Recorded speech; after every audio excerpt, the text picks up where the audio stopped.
Everyone talks about Windows XP, but what if I told you the operating system that came before it? Windows 2000 was actually more powerful and quietly ran the world? Today, I'll show you the advanced features of Windows 2000 that most people never even knew existed, and explain why this professional powerhouse still matters. So what was Windows 2000 really? Unlike Windows 98 or ME, it wasn't designed for your home computer. It was built for servers, offices, and serious power users. Under the hood, it was based on the legendary Windows NT kernel, not DOS.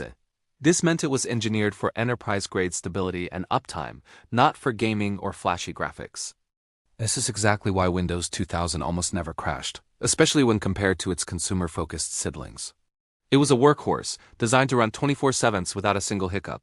One of its biggest leaps forward was its advanced user and security model. Windows 2000 introduced real, granular user permissions. It wasn't just a simple choice between being an administrator or not. It had a sophisticated system of user groups and security policies. You could restrict exactly who could open a specific file, who could edit the contents of a folder, or even who was allowed to run a certain program. This level of control was years ahead of what consumer Windows offered and is basically the foundation of modern Windows security we use today. Now, let's talk about the file system, because Windows 2000 took NTFS seriously. This wasn't the fragile FAT32 system you'd find on other operating systems. NTFS brought professional features like file-level permissions, disk quotas to limit how much space each user could take, and even the encrypting file system, which let you secure your data right on the hard drive. It also introduced journaling. This meant if your system suddenly lost power, NTFS could recover the file system automatically. No more long agonizing scans and far less risk of data loss. NTFS was robust and professional. This is where Windows 2000 becomes truly legendary: networking and Active Directory. This feature, new in Windows 2000, revolutionized corporate IT. It enabled domain-based management and centralized user control.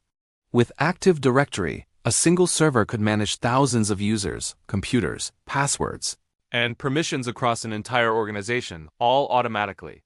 If you've ever worked in a modern office, this is where it all started. It laid the groundwork for how massive corporate networks are managed to this day. Windows 2000 also came packed with advanced tools that most home users never touched or even knew were there. Tools like the Event Viewer, Computer Management, the Local Security Policy Editor, and the Services Console. With the Event Viewer, you could literally see a detailed log of why your system failed or what was causing an error, a level of diagnostic insight that consumer Windows just didn't offer at the time. So while Windows 2000 wasn't flashy, it was incredibly powerful, stable, and professional. It quietly laid the foundation for Windows XP, Windows 7, and even the modern Windows we use today. Its legacy is in the stability and security we now take for granted. Thanks for watching, and if you enjoyed this deep dive, make sure to subscribe for more tech history.